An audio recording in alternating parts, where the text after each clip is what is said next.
اب میں ذرا چاہوں گا کہ اگلے 2 سیگمنٹس میں ہم ذرا بلوچستان کے حالات سمجھنے کی کوشش کریں۔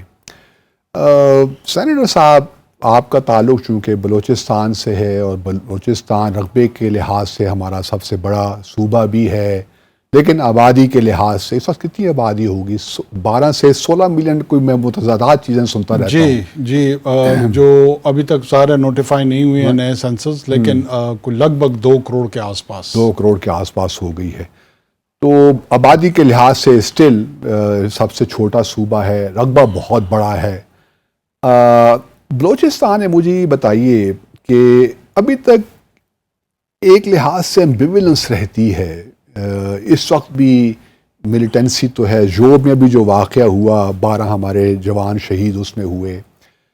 آپ کا کیا خیال ہے کہ واقعی کوئی اندر فالٹ لائنز ہمارے ہاں موجود ہیں جس کو ہمارے ڈیٹریکٹرز لائک بھارت ہے یا افغانستان کے زمانے میں تھا، کارزائی صاحب کے زمانے میں، اشرف غنی کے زمانے میں، انہوں نے اس فالٹ لائنز کو استعمال کیا، یا آپ سمجھتے ہیں کہ فالٹ لائنز بھی آرٹیفیشل ہیں، ایگزسٹ شاید نہیں کرتی؟ آپ ذرا ہمیں بتائیے اس کے بارے میں۔ احمد صاحب، میں سمجھتا ہوں کہ یہ ایک ایملگمیشن ان تمام چیزوں کی۔ اوکے، اس میں کوئی مونولیتھک اپروچ اگر ہم رکھیں اور پن پوائنٹ کر سکیں کہ یہ وجہ ہے بلوچستان میں شورش کی یا ملیٹنسی کی یا جو پولیٹیکل ال گورننس، میں تو پور گورننس سے بھی ایک حد آگے جاؤں گا، چل رہی ہے، اس کے ملٹی فیسٹ ریزنز ہیں۔ دیکھیں، ایک ایتھنک بیسڈ موومنٹ وہاں پہ سنس 1947 جو ہے چل رہی ہے، اور اس آئیڈینٹی کی بنیاد پہ پارلیمنٹری پالیٹکس بھی ہو رہی ہے، اور اس آئیڈینٹی کی بنیاد پہ ملیٹنسی بھی جنریٹ ہو چکی ہے۔ جیسے اسلامک آئیڈیالوجی کی بنیاد پہ ریلیجس ملیٹنسی بھی جنریٹڈ ہے، اور علماء دیوبند کے جمعیت علماء اسلام اور ہند کی جو تسلسل ہے وہ بھی چل رہی ہے۔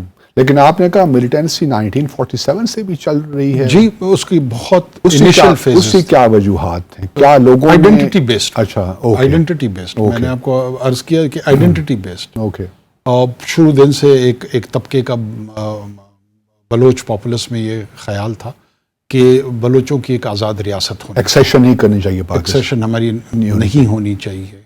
اب چونکہ وہ انڈین انڈیپینڈنس ایکٹ کے تحت یہ اختیار قانونی طور پر تھا ہی نہیں۔ 565 جو پرنسلی اسٹیٹس، پاکستان یا بھارت، آئیدر پاکستان اور بھارت کو جوائن کرنا، لیکن یہ اس فریم ورک سے ہٹ کے کچھ کرنا چاہ رہے تھے۔ ایون فقہ و فپی، ان کا وزیرستان میں یہ ایشو تھا، اور وہ اس کو آزاد پشتونستان کی تحریک کے ساتھ جوڑ رہے تھے۔ اب اس لیگل پیرائے میں پاکستان کی ریاست کی تشکیل ہوتی ہے، اور تمام کمیٹی آف نیشنز اس کو لیجیٹمیٹ ایکسیپٹ کرتے ہوئے ایک سفر آگے کا بڑھتا ہے۔ لیکن 50 کی دہائی میں، 60 کی دہائی میں، 70 کی دہائی میں یہ مختلف اشکال میں اور مختلف انٹینسٹی کے ساتھ سامنے آتی رہی۔ ریسنٹ فینومینا جو ہے وہ 2002 آنورڈز کا ہے، اور وہ 2005 اور 6 میں اس کو ایک نیا ٹریگر ملا، نواب اکبر بگٹی کا ایک واقعہ ہوتا ہے، اور اس سے وہ 73 کی جو انسرجنسی تھی اس کو اس طرح طریقے سے بھٹو صاحب نے کچلنے کی کوشش کی۔ 73 میں بھی نیشنل عوامی پارٹی کی جو گورنمنٹ تھی اس کو ڈیزالو کیا بھٹو صاحب نے، ایک عراق سازش کیس اس زمانے میں آپ لوگوں کو یاد ہوگا، نواب اکبر بگٹی صاحب مرحوم لندن سے تشریف لائے تھے، اور موچی گیٹ لاہور پہ انہوں نے مشہور زمانہ ایک تقریر کی تھی، اور اس تقریر کے نتیجے میں انہوں نے، چونکہ وہ بھی نیب سے ایفیلیٹڈ تھے، ممبر نہیں تھے ان کے، لیکن انہوں نے بتایا کہ کس طریقے سے اسلحہ عراق کی ایمبیسی سے ہمیں ملا، اور ہمیں یہاں پہ بلوچستان میں ملیٹنسی کو انکریج کرنے کے لیے ایک موومنٹ جنریٹ کروائی گئی، پھر جس کے نتیجے میں حیدرآباد سازش کیس وہ پروسیکیوشن کی طرف معاملہ گیا، جس میں میر غوث بخش بیزن جو نواب خیر بخشمری کے پی کی بھی اس وقت صوبہ سرحد کی انہوں نے اس وقت کا صوبہ سرحد موجودہ کے پی مولانا مفتی محمود صاحب نے احتجاجاً ریزائن کر دیا، اور ارباب سکندر خان خلیل وہاں کے گورنر تھے۔ تو یہ پشتون اور بلوچ قوم پرست لیڈرشپ جو تھی یہ حیدرآباد سازش کیس کے زمرے میں رہی جیل میں. پھر جب ٹیک اوور ہوا ضیاء صاحب کا، کمال یہ ہے کہ ہمارا love and hate relationship military کے ساتھ رہا. سو کالڈ ڈیموکریٹ پی پی پی کے ساتھ آرمڈ انسرکشن رہی، اور جو ملٹری ٹیک اوور ہوا تو اس کے ساتھ نیگوشیٹ کر کے ایک پولیٹیکل سیٹلمنٹ کی گئی، جس میں ولی خان صاحب بھی رہا ہوئے، خیر بخش مری صاحب رہا ہوئے، باقی تمام زعما رہا ہوئے، اور سردار طاولہ مینگل لندن تشریف لے گئے. نواب خیر بخش مری صاحب وہاں کابل چلے گئے لندن سے ہوتے ہوئے. اس دورانیے میں دو ٹینڈنسیز ابھر کے سامنے آئی. ایک کو لیڈ کیا میر غوث بخش پریزنجو نے. انہوں نے کہا کہ جی بلوچوں کے جو رائٹس ہیں، جو حقوق ہیں، وہ ہم through parliamentary struggle with in the federation of Pakistan, یہ ہمارا کورس ہوگا، یہ ہماری راہ ہوگی، اور اسی پہ چلتے ہوئے ہمیں جہاں جہاں ملی پالیٹکس میں ڈویبل کو دیکھتے ہوئے یہی ممکنات ہیں، یہی امکانات ہیں، اس پہ چلتے ہیں. جس کے نتیجے میں انہوں نے پاکستان نیشنل پارٹی تشکیل دی، اور اس کے وہ سربراہ بھی بنے. میر بلخ شیر مزاری اور سردار شیربز مزاری وہ ان کے ہم رکاب، سیاسی ہم رکاب بنے. دوسری طرف ایک سوچ ابھر کے آئی نواب خیر بخش مری کی قیادت. خیر بخش صاحب نے کہا کہ نہیں، یہ جو کورس ہے یہ درست نہیں ہے. ہم اس میجورٹیرین جو پارلیمنٹری سسٹم میں ایز اے کانسیکوینس ہمارے پاس ایک صوبے کا آتا ہے اور وہ ڈومینیٹ کرتا ہے، اس کے نتیجے میں جب تک ہم آرمڈ انسرکشن نہیں کریں گے، جب تک ہم بندوق نہیں اٹھائیں گے، تو کوئی ہماری آواز سننے والا نہیں ہے. اور وہ اس راہ پہ چل پڑے، اور اس راہ پہ چلتے چلتے انہوں نے کابل میں کوئی 10-15 سال جو گزارے. پھر وہ واپس تشریف لے کر آئے، پاکستان کی ریاست ہی ان کو واپس لے کے آئی، اور حق توار کے نام سے انہوں نے کوئٹہ میں اپنی ایک موومنٹ شروع کی، جس میں جو انیشل یہ بی ایل اے کے ہمارے جتنے آئیڈیالوگ تھے، جو Balochistan Liberation Army, Balochistan Liberation Army, Balochistan Liberation Front, Republican Army, اس سے جڑے ہوئے جتنے بھی سیلز کے کلٹ ہیڈز آپ ان کو کہہ لیں، وہ تمام کے تمام اس حق توار تحریک کی جو اسٹڈی سرکل تھی اس سے جڑے ہوئے لوگ تھے. اچھا، یہ بگٹی صاحب دیکھیے نا، اکبر بگٹی صاحب کا تو ایک بڑا ایک اسٹیچر تھا اپنا، ان کا قائد کے ساتھ بھی ان کی ایک رفاقت تھی. اب ہم دیکھتے ہیں شاہ زین بگٹی وغیرہ، یہ جو لوگ ہیں، آپ کیا سمجھتے ہیں کہ پاکستان کے خلاف ہیں یا کیا ہے؟ How you define their kind of their relationship with Pakistan, psychological relationship with Pakistan? دیکھیں بلوچ انٹیلیجنشیا میں یہ گفتگو چلتی ہے، اور جب آپ بلوچ ایتھنیسٹی کی بات کرتے ہیں، یہ پھیلا ہوا ہے ایٹ لیسٹ 3 ممالک میں. افغانستان کے نیمروز میں صوبے میں ایک حد تک بلوچ پاپولیشن ہے، ہماری طرف بلوچستان کے صوبوں میں اور ساؤتھ پنجاب کا کچھ علاقہ ہے، ڈی جی خان کا اور راجن سندھ میں، اور ایک سائزبل پاپولیشن اس کی سیستان بلوچستان ایران میں ہے. جو گولڈ سمتھ لائن جہاں پہ انگریز نے ڈرا کی تھی، اس وقت ڈورن لائن اس طرف افغان کے ساتھ، ایرانینز کے ساتھ بلوچ 2 حصوں میں تقسیم ہوئے، گولڈ سمتھ لائن وہاں پہ تشکیل دی گئی.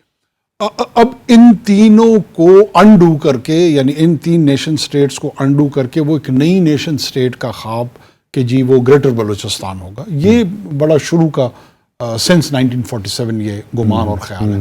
اس کے ساتھ وقتاً فوقتاً فلرٹیشن ہوتی رہی ہے. کبھی اکبر بگٹی صاحب اس کے قریب رہے ہیں، کبھی اس سے دور ہوئے ہیں، کیونکہ خیال ہے. لوگوں نے پین اسلامزم کے کبھی قریب رہے ہیں، کبھی اس سے دور ہٹ گئے ہیں. تو پولیٹیکل جرنی میں کوئی پرماننٹ پوزیشن نہیں ہوتی ہے. پتہ نہیں کیوں ہمارے ہاں لوگ انالیسز میں یہ بھول جاتے ہیں کہ یہ اٹرنٹی کا ایک ایلیمنٹ چاہتے ہیں ود پولیٹیکل پوزیشن، جو کہ ہے نہیں. کبھی یہ نہیں ہوگا. قائد اعظم محمد Ali Jinnah at a time Congress کے اور مسلم لیگ کے بیک وقت ممبر تھے. بالکل یو ڈو ایوالو. اس میں بعض اوقات آپ کو وہ بہتر نظر آ رہا ہوتا ہے، بعض اوقات ڈویبل نظر آ رہا ہوتا ہے، اور بعض اوقات وہ آپ کو ان اٹینیبل نظر آ رہا ہوتا ہے. اور میرے خیال میں یہ روم اور سپیس کسی بھی پولیٹیشین کو دینی چاہیے کہ وہ ریئلسٹک ریلم میں میں نے یہ سوال اس لیے پوچھا آپ سے کہ میں ایکچولی 15 اگست 2016 کو ریڈ فورٹ جو نیو دہلی وہاں بیٹھا ہوا تھا ایز پاکستان ہائی کمشنر. اور پرائم منسٹر مودی تقریر کر رہے تھے، جو نیشنل ڈے کی تقریر وہ کرتے ہیں ریمپارٹ سے جو ہوتا ہے ریڈ فورٹ کا. تو وہاں پہ جب انہوں نے بلوچستان کا ذکر کیا تو میرے کان ایک دم کھڑے ہو گئے. پہلی دفعہ کسی لیڈر نے اس طرح بلوچستان کا ریپبلکن ڈے پہ اس طرح ذکر کیا. تو اور پھر بعد میں ہم نے یہ بھی سنا کہ جی بلوچستان کی ایگزائل گورنمنٹ کے لیے بھی درخواست دے رکھی ہے کچھ بلوچ جو نیشنلسٹ ہیں انڈیا کو. میرا تو خیال یہ تھا کہ بھارت وڈ ناٹ ایگری، اور بھارت نے ایگری نہیں بھی کیا. تو کیا اس قسم کی کوئی اس وقت موومنٹ کوئی ہے، کوئی چل رہی ہے کہ ایگزائل میں کوئی اس قسم کی چیز کی جائے؟ نہیں، اس کی مجھے جو پولیٹیکل لینڈسکیپ پہ یا کوئی پولیٹیکل شیپنگ اس کی یا ڈیزائن نظر نہیں. یا اس سوال کو میں دوسرے طریقے سے پوچھتا ہوں، کیا واقعی بلوچستان کے لوگ ہیں وہ پاکستان کو اس طرح ہی دیکھتے ہیں جس طرح ہمیں یہ شاہزین بگٹی یا حرب یار مری وغیرہ بتاتے ہیں؟ دیکھیے، شاہزین بگٹی تو خیر اس میں نہیں ہے شامل. ہاں، ہیربیار مری اور برہمدغ بگٹی، سوری میں مس کر گیا. برہمدغ اور شاہزین اور یہ بی ایل ایف کا ایک حلقہ، ایک سیکشن آف دا سوسائٹی تو ہے. اب وہ اس کی تعداد کیا ہے؟ دیکھیں، ہم اگر بلوچ کو میجورٹی تسلیم کرتے ہوئے اس کو بیس بنائیں اسٹیٹسٹکس کو، تو لیٹ سے 55-60% آف دا پاپولیشن جو ہے وہ بلوچ ہے. اس پاپولیشن کا 1.2 to 0.8% کے بیچ میں ایکچوئل ملیٹنٹس اور ان کا سپورٹ بیس، ان دونوں کو میں رکھتا ہوں. اس کی وجہ کہ میں کیوں اس طرح کے اسٹیٹسٹکس کو بنیاد بنا رہا ہوں. اگر آپ الیکٹورل ریزلٹس کو سامنے رکھتے ہوئے پاپولیشن میں ان کے جو رائٹ آف فرینچائز کو جو انہوں نے ایکسرسائز کیا اور اس کو کیلکولیٹ کریں، تو بلوچستان کی جو سب سے بڑی سیاسی جماعت تھی وہ بلوچستان عوامی پارٹی تھی، جس پہ الزام یہ تھا کہ یہ پاکستان کی اسٹیبلشمنٹ کی تخلیق کردہ ہے. اس کا جو ووٹ بینک ہے وہ بلوچ پاپولیشن کی 40 to 45% آف پاپولیشن نے اس کے حق میں وہ مینڈیٹ دیا. تو لہٰذا جس پہ یہ الزام ہو کہ وہ پاکستان کی اسٹیبلشمنٹ کی تخلیق کردہ ہے، تو ایک بہت سائزبل پاپولیشن نے اس کو مینڈیٹ دیا. دوسری طرف جمعیت علماء اسلام آپ کو نظر آتی ہے، نیشنل پارٹی نظر آتی ہے، BNP مینگل نظر آتی ہے، جو کہ تمام کے تمام لوگ پاکستان کی پارلیمانی نظام میں اس کی وفاق کے اندر رہتے ہوئے سیاست کرنا چاہتے ہیں. تو یہ چلا جاتا ہے کہیں پر 96-97% آف دا پاپولیشن جس نے مینڈیٹ اپنا تقسیم مختلف جماعتوں میں کی. لیکن جو بچا ہوا مینڈیٹ ہے جو ایکسرسائز نہیں ہو رہا، ان کو میں ان کا سپورٹ بیس ازیوم کر رہا ہوں، جو کہ 1.2 سے لے کر 1.8 تک فیصد پہ ہے. اور جو ایکچوئل ملیٹنٹ ہے اس کی بھی تعداد انتہائی کم ہے. اس کے باوجود یہ مسئلہ پھر ختم کیوں نہیں ہو رہا؟ اب بہت سارے لوگ یہ سوال کرتے ہیں اور بعض اوقات سرکیسزم کے ساتھ کہتے ہیں کہ جی اتنے لوگوں کو انہوں نے وڈرا کر دیا. ہمیشہ کہتے ہیں یہ چند 100 لوگ ہیں. دیکھیں، جو نان اسٹیٹ ایکٹرز ہیں ان کے 2 پرنسپلز ہیں، and they survive at times for centuries on these 2 principles. One is the principle of survivability. وہ سروائیول کے پرنسپل پہ یقین رکھتے ہیں. وہ 50 ہوں، 200 ہوں، 250 ہوں، وہ کہتے ہیں انٹیکٹ رہیں، تمام کے تمام کو کوشش کریں کہ وہ ایلیمینیٹ نہ ہو، so that they can continue from one generation to another. اس پرنسپل کے تحت کام کرتے ہیں.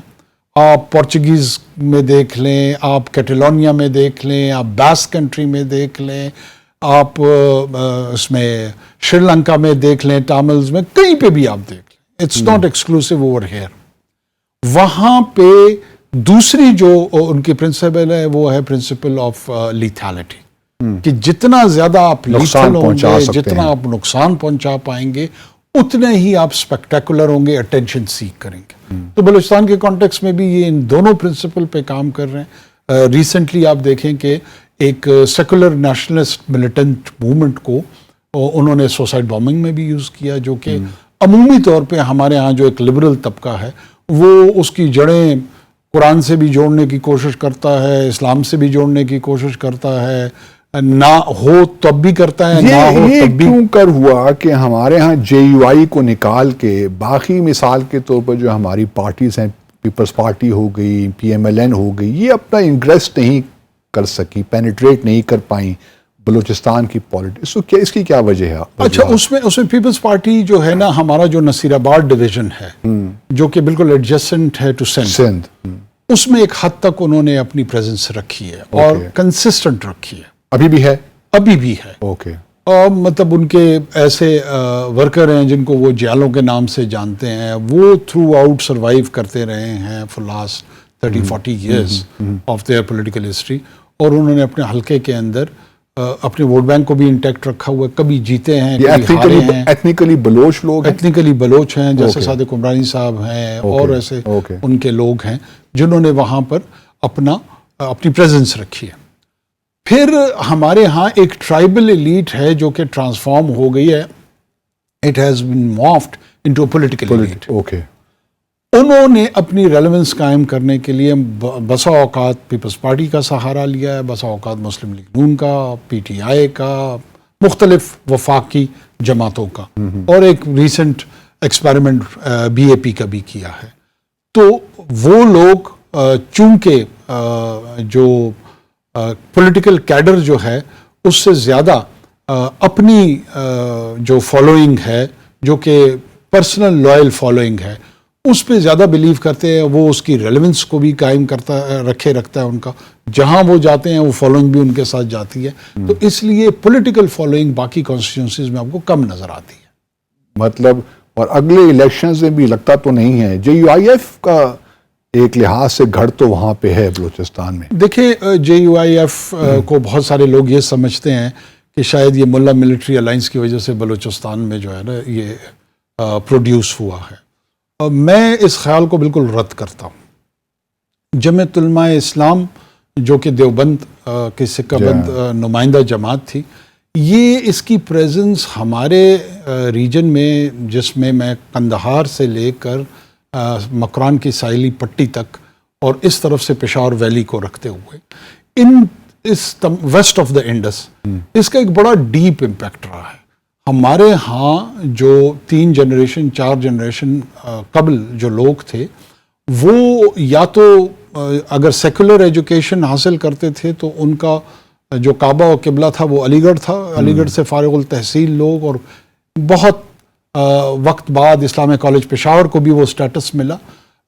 وہاں کوشش کرتے تھے کہ علم کی تحصیل کریں, یا دیوبند جاتے تھے. اور وہ دیوبند کا امپیکٹ, ڈاکٹر عبدالمالک صاحب ہمارے فارمر چیف منسٹر ہیں, ان کے والد بھی دیوبند سے فارغ التحصیل ہیں, اور کئی ایسے ہمارے ریناؤنڈ لوگ ہیں. جیسے ہی پاکستان کی تشکیل ہوتی ہے اور شبیر احمد عثمانی صاحب کا گروپ جمعیت علماء اسلام کی شکل میں سامنے آتا ہے, یہ جمعیت علماء ہند سے ہٹ کے اپنا ایک سیاسی کردار شروع کرتا ہے, لیکن یہ کنٹینیویشن اسی لڑی کی ہے, اسی میں یہ چل رہے ہیں. یہ پہلا جب ہمارا صوبہ 1970 میں تشکیل پایا, اس میں پہلے ڈپٹی اسپیکر مولوی شمس الدین صاحب جمعیت علماء اسلام سے ان کا تعلق تھا, اور وہ پشتون ایریاز میں زیادہ. لیکن یہ تاثر قطعی غلط ہے کہ بلوچ ایریا میں وہ ناپید تھے یا نان ایگزسٹنٹ. پنجگور میں مولوی رحمت اللہ صاحب کا ایک مدرسہ تھا, وہ MNA بھی رہے ہمارے 2002 میں, جہاں پہ سو کالڈ انسرجنسی کی گڑھ ہے, وہاں پہ جمعیت علماء اسلام کی اچھی خاصی پریزنس ہے. خاران میں ہے, خالق آباد منگوچر کے قریب جو ہے, یہاں پہ مدارس ہیں, قلات میں ہیں, اور جہاں جہاں بلوچ ایریاز میں جائیں وہاں پہ دیوبند کا ایک مشروم گروتھ جو ان کے مدارس کے ہیں وہ ہوئے ہیں, اور وہ ٹرانسلیٹ ہوئے ہیں پولیٹیکل سپورٹ بیس میں بھی.